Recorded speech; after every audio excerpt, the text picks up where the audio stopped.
तो मैं आपको एक बात ये कह रहा था कि उस नबी के बारे में कह रहा था जिस नबी को दुनिया और कुछ लोग जो है नबी की शान में गुस्ताखी करते हैं, नौज बिल्लाह, नबी को गाली देते हैं और उल्टा सीधा कहते हैं। बता दीजिए ऐसे लोगों से, चंद्रशेनपुर की धरती से पैगाम दे दीजिए, तुम नबी की शान में गुस्ताखी करो, नबी की शान में राई के दाने के बराबर कमी नहीं आएगी। लेकिन याद रख लेना, जिस नबी को तुम उल्टा सीधा कहते हो वो नबी हमारा ही नबी नहीं बल्कि तुम्हारा भी नबी है। जितना हिस्सा राम जी में हमारा है उतना हिस्सा नबी में तुम्हारा है।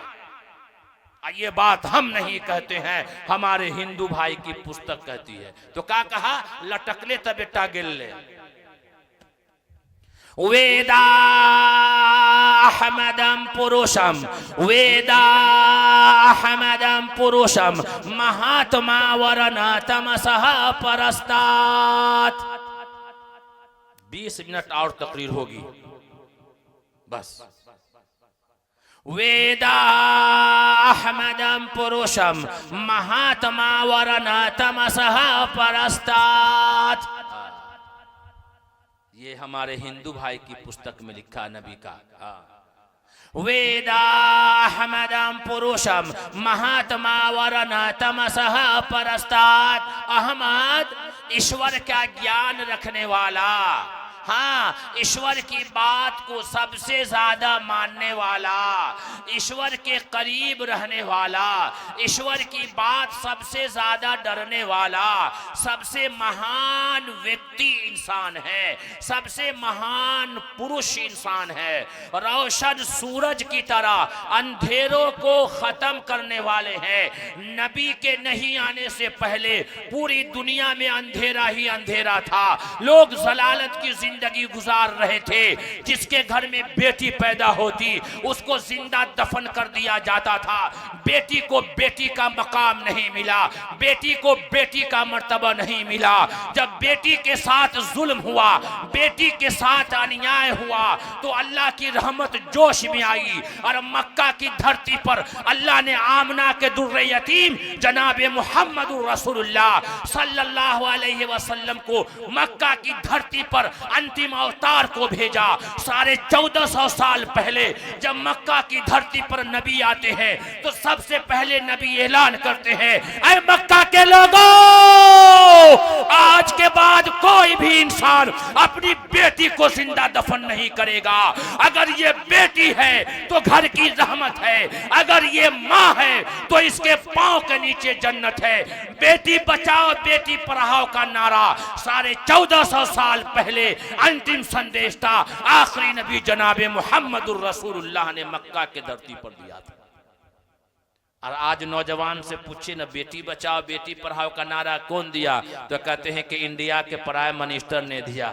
हर जगह लिखा हुआ है। वो तो कहते हैं तुम बेटी को निकालो बाकी हम तैयार हैं, तुम भेजो बाकी हम तैयार हैं।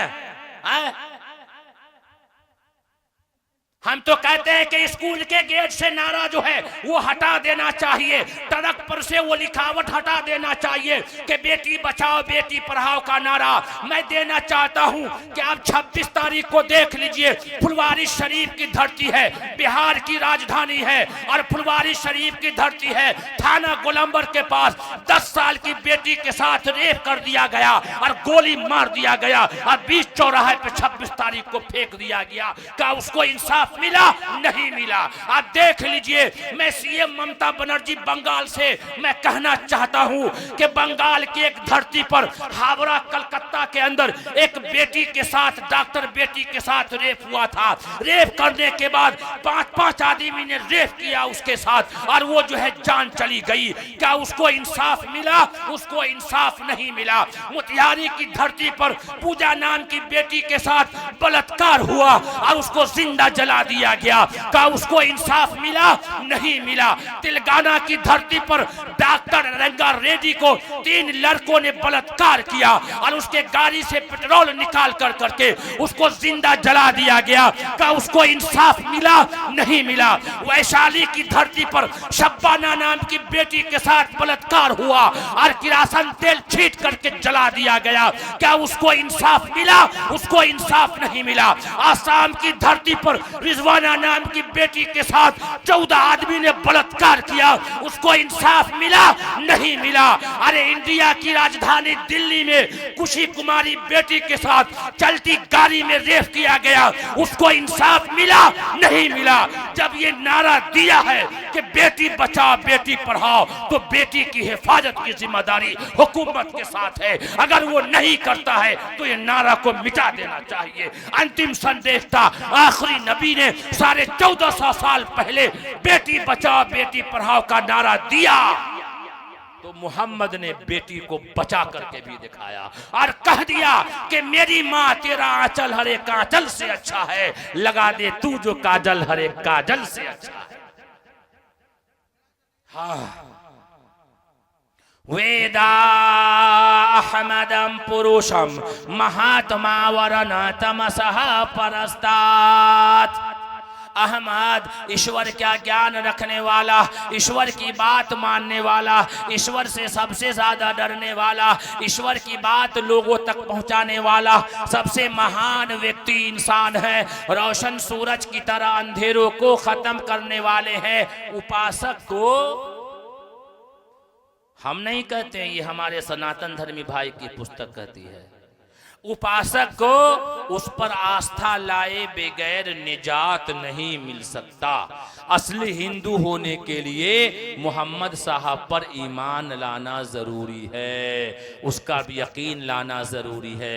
ये हम नहीं कहते हैं, हमारे सनातन धर्मी भाई की पुस्तक कहती है। अब वो लोग जो लोग नबी को बुरा भला कहते हैं, नबी को उल्टा सीधा कहते हैं, पता ये चला कि वो लोग पढ़े लिखे नहीं हैं, अमन और शांति को बिगाड़ना चाहते हैं, मुसलमानों के जज्बात को उभारना चाहते हैं कि इसको उल्टा सीधा करें और ये रोड पर आए और फिर जो है अमन और शांति को बिगाड़ दें। तो मैं एक पैगाम देना चाहता हूँ, आप तमाम लोगों को पैगाम देना चाहता हूँ कि लाख लोग कुछ भी कहे, हमें रोड पे निकलना नहीं है, अमन और शांति बनाए रखना है।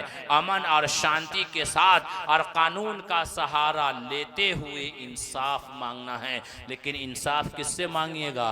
इंसाफ किससे मांगिएगा? इंसाफ की उम्मीद हाफिज अजहरुल्लाह साहब, इंसाफ की उम्मीद अदालत से न रखना। इस दौर में कातिल की सजा कोई नहीं है। अदालत भी उनका, हुकूमत भी उनका, सब कुछ भी उनका। तो इंसाफ किससे? अपना इंसाफ अल्लाह से कहना, अल्लाह से कहना, ए अल्लाह हम निहत्ते हैं, हम कमजोर हैं, हम बेबस हैं, दुनिया हमें सता रही है, हम तेरे शहदाई हैं, तेरे नबी के आशिक है। ए अल्लाह फिरौन आया है तो कोई मूसा भी पैदा कर दे, और होगा। हर फिरौन का जवाल आया है, कोई न कोई मूसा जरूर आएगा। अब आइए, वो नबी कैसा है? ए बउआ पीछे वाला, इन्हें देखो, यहां ना देखो, हमको देखो, हमको इधर। 1 मिनट सब आदमी हमको देखिए, तो 1 मिनट ऐसे करके देखिए ना, आराम से हमको देखिए ना, 1 मिनट देखिए ना हमको, सब आदमी हमको देखिए ना, फिर हम झलक दिखलाते हैं आपको। हमको देखिए, देख लिए, गौर से देखे कि नहीं देखे? देख लिए। आलिम को देखना भी सवाब है, नहीं है? आलिम के चेहरे को देखना भी सवाब है, उसका दीदार करना भी सवाब है। तुमको नेकी मिल गई। हम तो काला आदमी है रे भाई, काला कलौटा आदमी है, हमसे ज्यादा कोई काला दुनिया में होई भी नहीं करे, इतना हम काले आदमी हैं। फिर भी अल्लाह ने जो इल्म दिया है उसके बुनियाद पर आपको मैं कहता हूँ कि वो नबी कैसा होगा। मैंने सवाल किया था कि अल्लाह है कैसा, तो बता दिया। अब बताइए वो नबी कैसा है?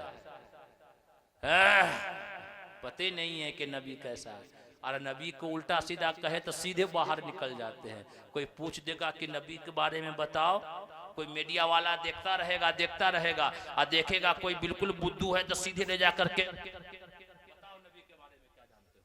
ला भाई पता ये चला कि भागा साहब। रे भाई क्यों निकले थे बाहर? मौका मिले जहां मिले पता रहेगा तब ना बताइएगा कि नबी के बारे में। पढ़िए, लिखना नहीं आता तो मेरी जान पढ़ा कर हो जाएगी तेरी मुश्किल आसान। कुरान पढ़ा कर, कुरान तो पूरा नबी का इखलाक बयान करता है। कुरान आए वो कैसा होगा? नबी तो इतने खूबसूरत, इतने खूबसूरत, इतने खूबसूरत। अल्लाह अल्लाह, दुनिया में दो नबी बड़े खूबसूरत। एक हजरत यूसुफ अलैहिस्सलाम, हजरत यूसुफ अलैहिस्सलाम इतने खूबसूरत, इतने खूबसूरत कि यूसुफ अलैहिस्सलाम के हुस्न को देख करके, उनकी खूबसूरती को देख करके मिस्र की औरतों ने सेब काटने के बजाय अपना हाथ काट डाला। कुरान कहता है इतने खूबसूरत थे यूसुफ अलैहिस्सलाम कि उसके हुस्न को देख करके वो जो है मिस्र की औरतों ने सेब काटने के बजाय हाथ काट डाले। लेकिन अम्मा आयशा कहती है कि मेरे नबी इतने खूबसूरत, इतने खूबसूरत कि मिस्र की औरतों ने यूसुफ के थोड़े से हुस्न को देख करके अपना हाथ काट डाली। अगर मेरे नबी के हुस्न को देख लेते तो अपना दिल काट डालता। इतने खूबसूरत, इतना चमकता चेहरा। अम्मा आयशा कहती है कि अंधेरी रात में छोटे से कमरे में सुई अगर गिर जाता और नबी वहां होती तो मैं सीधे उठा लेती। सीधे उठा लेती। इतने खूबसूरत, या अल्लाह मत पूछिए। बीवी के साथ दौड़ लगाते हैं, बीवी के साथ घर में आटा सान रहे हैं, बीवी के साथ दौड़ लगाते हैं। और आजकल का नौजवान तो सीधे लेकर के मौले में भागता है। बाप रे, सीधे दरभंगा मॉल में जाओ भाई, तेरी न था। हाँ, बड़े हाल। वो नबी कैसा होगा आप देख लीजिए, वो नबी कैसा होगा। योमा जमनादिम चवत्तलोक महेश्वरम शंभूधश दिरिष्ट पारूपी व्याकारुत सतियांत प्रजापति श्रद्धा मनुतु। कहा कि बिरौन मुल्क का एक मुबल्लिग आएगा। मुबल्लिग बोलते हैं बोलने वाले को। बिरौन मुल्क का यानी दूसरे मुल्क का, सऊदी का। कहा कि बिरौन मुल्क का एक मुबल्लिग आएगा जो रेगिस्तान का रहने वाला होगा। वो जट्टा नहीं रखेगा, वो शाकाहारी मांसाहारी दोनों खाएगा। अभी नेपाल में एक जगह बयान कर रहे थे, धुबनी में, जब ये बता रहे थे एक पंडित खड़ा हुआ, कहा कि मौलाना, देख लीजिएगा फोटो, वो भी दिखा दूंगा मैं आपको। कहा कि मौलाना आप ये गलत कर रहे हैं कि मोहम्मद साहब शाकाहारी और मांसाहारी दोनों खाते थे। हम कहा क्या खाते थे? कहा कि शाकाहारी। हमने कहा आपने देखा? बोले नहीं। कहा कि हमारे गुरुजी ने कहा। हमने कहा गुरुजी ने देखा? कहा कि नहीं। हम कहा तो हम नहीं मानते, हम किताब को मानते। या दो काम करो, कोई एक काम, या किताब को मानो या गुरुजी की बात को मानो। तो कहा कि हम शास्त्र को मानते हैं। हम कहा शास्त्र ये कहती है कि बिरौन मुल्क का एक मुबल्लिग आएगा जो रेगिस्तान का रहने वाला होगा। वो जट्टा नहीं रखेगा, वो शाकाहारी मांसाहारी दोनों खाएगा। आज तक लोगों को आपत्ति है ना भाई। और सबसे ज्यादा जो है मांसाहारी हमारे हिंदुए भाई खाते हैं। सबसे ज्यादा चिकन की दुकान पे हिंदू भाई लाइन लगाए रहते हैं। नहीं लगाते हैं? पहले नहीं खाते थे। कहा कि बदल गया जमाना तो हम भी आ गए हैं इसमें। साउथ में आप चले जाएं, आप साउथ में हैदराबाद बेंगलोर चले जाएं, सबसे ज्यादा वही लोग खाते हैं। और 100 ग्राम आधा किलो लेकर के और चखना के तौर पे चखते हैं। यहाँ तक के इंडिया में सबसे बड़ा अगर गोश्त की सबसे बड़ी अगर फैक्ट्री है और उस फैक्ट्री का सबसे बड़ा अगर कोई मालिक है तो वो हिंदू समाज का सनातन धर्मी है। अल कबीर करके एक बहुत बड़ा ब्रांच है जो यहाँ से गोश्त पार्सल इंडिया से बाहर करती है। वो शाकाहारी मांसाहारी दोनों खाएंगे। वो ऊंची आवाज से भाषण देंगे, यानी कलमे को बुलंद करेंगे, और उसके अपने भी उसके दुश्मन हो जाएंगे। और वो यतीमों का वाली होगा, बेसहारों का सहारा होगा, और उसका नाम संस्कृत में नराशंस होगा। नराशंस होगा। नर के माने आते हैं औरत के, समझ रहे बात हमारी। नर के माने क्या आते हैं? औरत की मर्द। मर्द रे भाई थोड़ा देख के बोलो। हम तो कभी फेंकते हैं, कभी कभी मन की बात करते हैं, लेकिन मन की बात मन से करते हैं। हमारा वो मन की बात नहीं है कि हफ्ते में एक दिन हम मन की बात करते हैं। हम फेंकने वाले काम नहीं है, हम तो तुमको फेंक करके जगाते हैं। नर के माने आते हैं मर्द के। नराशंस, नराशंस के माने आते हैं संस्कृत में तारीफ के। और आज तक दुनिया में कोई भी औलाद, कोई भी बाप नराशंस मोहम्मद के अलावा किसी ने अपने बेटे का नाम नराशंस नहीं रखा।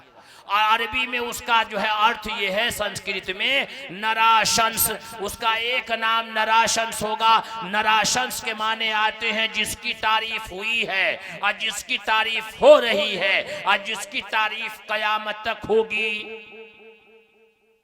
कौन है भाई? अजान दीजिए मोहम्मद अशहदु अल्ला इलाहा इल्लल्लाह, उसके बाद सीधे कहिए हय्या अला सलाह। गांव का नमाजी जो नहीं पढ़ेगा नमाज, वो दौड़ के लाठी लेकर के आएगा। मुअज्जिन साहब ने गलती कर दिया अजान को, अशहदु अल्ला इलाहा भूल गया,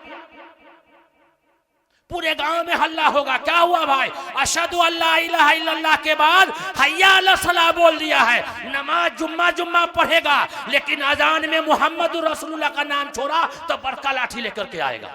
क्या हुआ भाई? इमाम साहब मुअज्जिन साहब ने छोड़ दिया, अशहदु अन्ना मुहम्मद रसूलुल्लाह छूट गया। अजान में मोहम्मद का नाम ना लिया जाए तो आसान होगी। और नमाज में तशहुद के बाद दरूद अगर ना पढ़ा जाए तो नमाज होगी ना। आसान में मोहम्मद का नाम ना ले तो आसान ना होगी। नमाज में मोहम्मद पर दरूद ना भेजे तो आपकी नमाज नहीं होगी। जलसे में कुरान के बाद, कुरान की तिलावत के बाद अल्लाह के नबी सल्लल्लाहु अलैहि वसल्लम की शान में, मिलाद में अगर नात न पढ़ी जाए तो मजलिस जमेगी ना।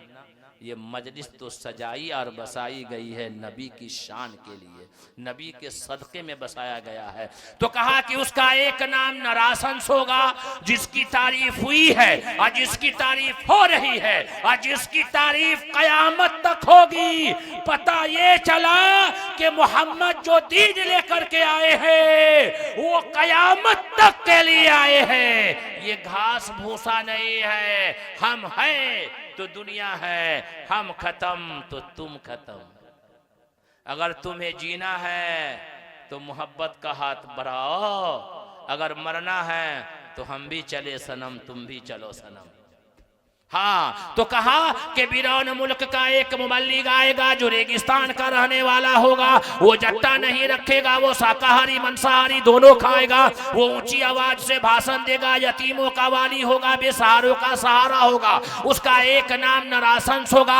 नराशंस के माने ये है जिसकी तारीफ हुई है, जिसकी तारीफ हो रही है और जिसकी तारीफ कयामत तक होगी। उसका नाम अहमद होगा, उसका नाम मोहम्मद होगा, उसका नाम नराशंस होगा। वो अंतिम अवतार होगा, वो अंतिम संदेशता होगा, वो आखिरी नबी होगा। उसके बाद कोई नबी नहीं होगा।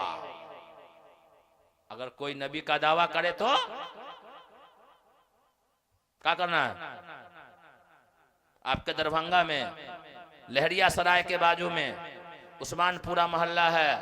उस गांव में एक लड़का पैदा हुआ है, हनीफ का बेटा है, हनीफ खान का बेटा है। अपना नाम शकील बिन हनीफ बताता है। वो खान बिरादरी से ताल्लुक रखता है। उसका नाम शकील है, बाप का नाम हनीफ है, खान बिरादरी से है। वो कहता है कि मैं ईसा मसीह हूँ।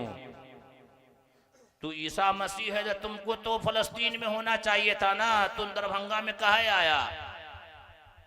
रे ईसा अलैहिस्सलाम आएंगे तो फलस्तीन में आएंगे, तुम यहां दरभंगा में क्या कर रहा कचरा में?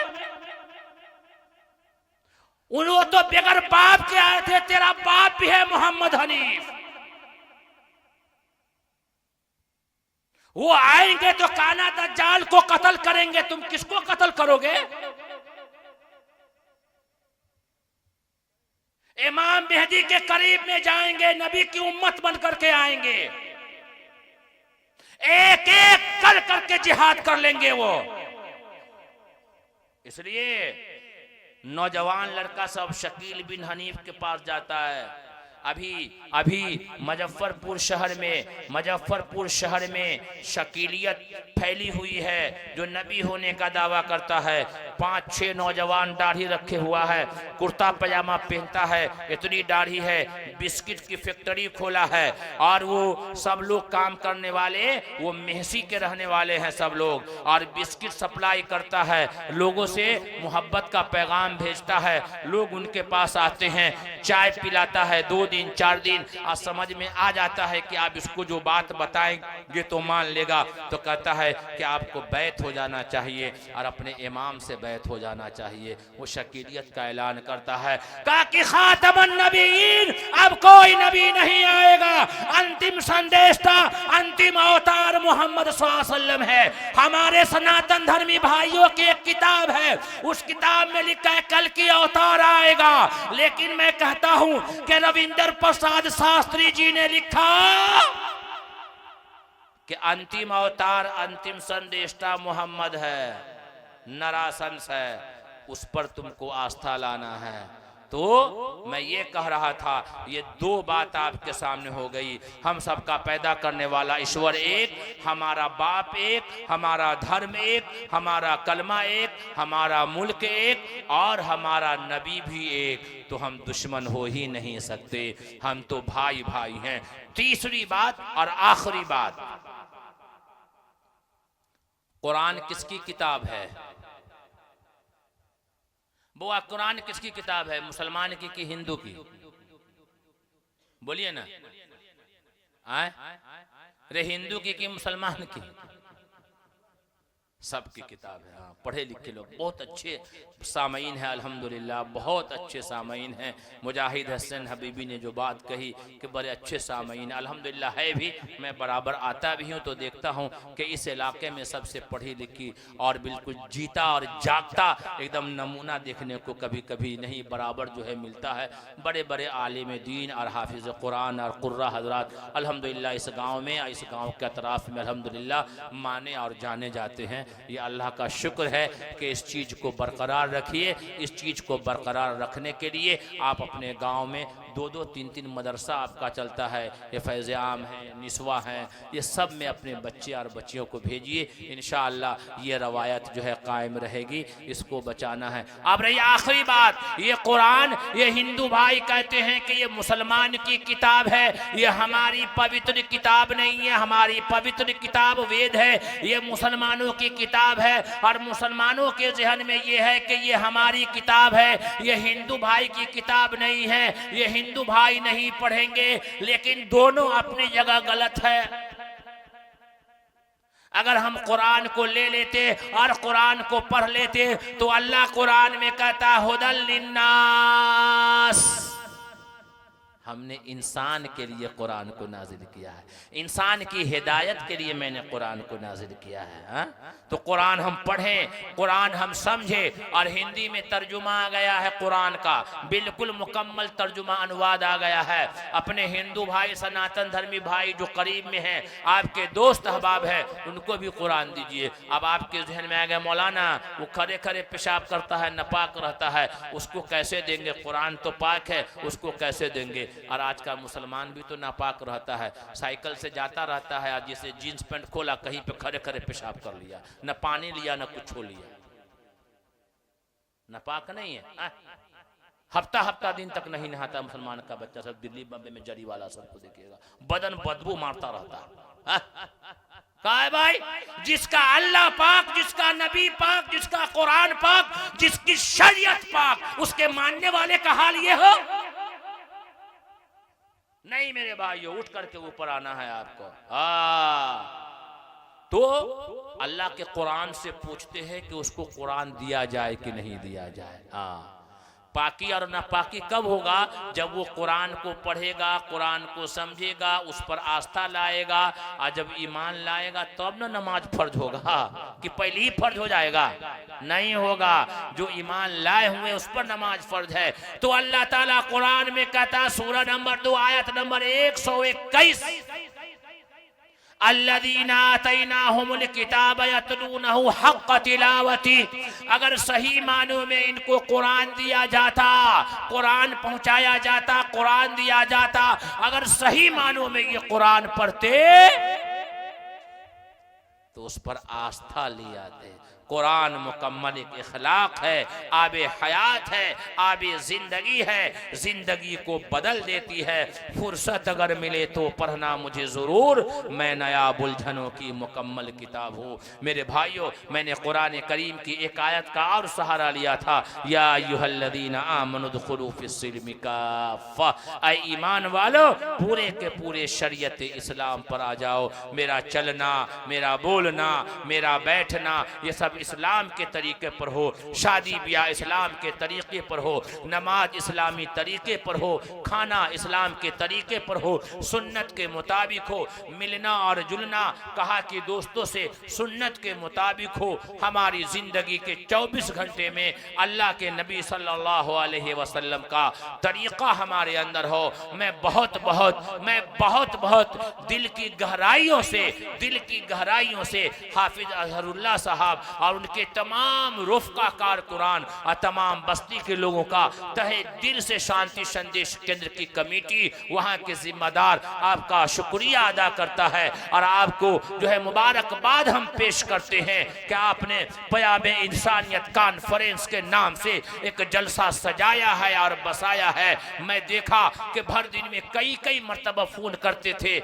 हाफिज अजहरुल्लाह साहब के मौलाना वो लोगों का क्या हाल है, आ रहे हैं कि नहीं आ रहे हैं। मैंने कहा कि आ जाएंगे, बार बार राब्ते में रहे। क्यों? ये बेचैनी के पयामे इंसानियत कॉन्फ्रेंस चंद्रशैनपुर की धरती पे सजाया गया है। एक ऐसा पैगाम दे दिया जाए, एक ऐसा मोहब्बत दे दिया जाए जो पूरी दुनिया के अंदर अमन और शांति का पैगाम लेकर के जाए और गांव के अंदर एक इत्तेहाद हो, भाईचारा बना करके चले और एक हो जाए, नेक हो जाए, अल्लाह का घर आबाद हो जाए। हम सब की जिंदगी के अंदर अल्लाह के नबी सल्लल्लाहु अलैहि वसल्लम का तरीका आ जाए और अल्लाह का खौफ आ जाए। हमारा समाज अच्छा हो जाए, समाज के अंदर इख्तलाफात जो है वो दूर हो जाए और इंसानियत जो है कायम हो जाए। इसके लिए आप तमाम लोग, तमाम हजरात काबिले मुबारकबाद हैं। मैं बार बार आपको मुबारकबाद पेश करता हूँ और ये जो है आपको आपके हौसले के लिए एक बात कहता हूँ कि हर साल इस तरीके से पयामे इंसानियत के नाम से जलसा कीजिए, प्रोग्राम कीजिए, उलमाए किराम को बुलाइए, बिरादरान वतन को बुलाइए और फिर इंशाअल्लाह नबी सल्लल्लाहु अलैहि वसल्लम की बात, अल्लाह की बात, आखिरत की बात, इंसानियत की बात उनके सामने रखिए। इंशाअल्लाह नफरत अपने आप मिट जाएगा और मोहब्बत गालिब आ जाएगी। ये हम वेद के अंदर कहा गया है, यो मा जमनादिम चवत्तलोक महेश्वरम अशंभु दश दिरिष्ट पारूपी व्याकारुत सत्यांत प्रजापति अश्रद्धा मनुतु के ईश्वर ने ये हुक्म दिया है कि सत्य पे आस्था लाओ और असत को ठुकरा दो, यानी सच्चों के साथ रहो और झूठ को हटा दो। ये हिंदू भाई की पुस्तक में है और यही बात अल्लाह कुरान में कहता है, वकुल जाल हक व ज़हक़ल बातिल इन्नल बातिल कान ज़हूक़ा। बातिल मिटेगा, हक गालिब होगा। इस्लाम की फितरत में कुदरत ने लटक दी है, जितना इसे दाबोगे इतना ही ये उभरेगा।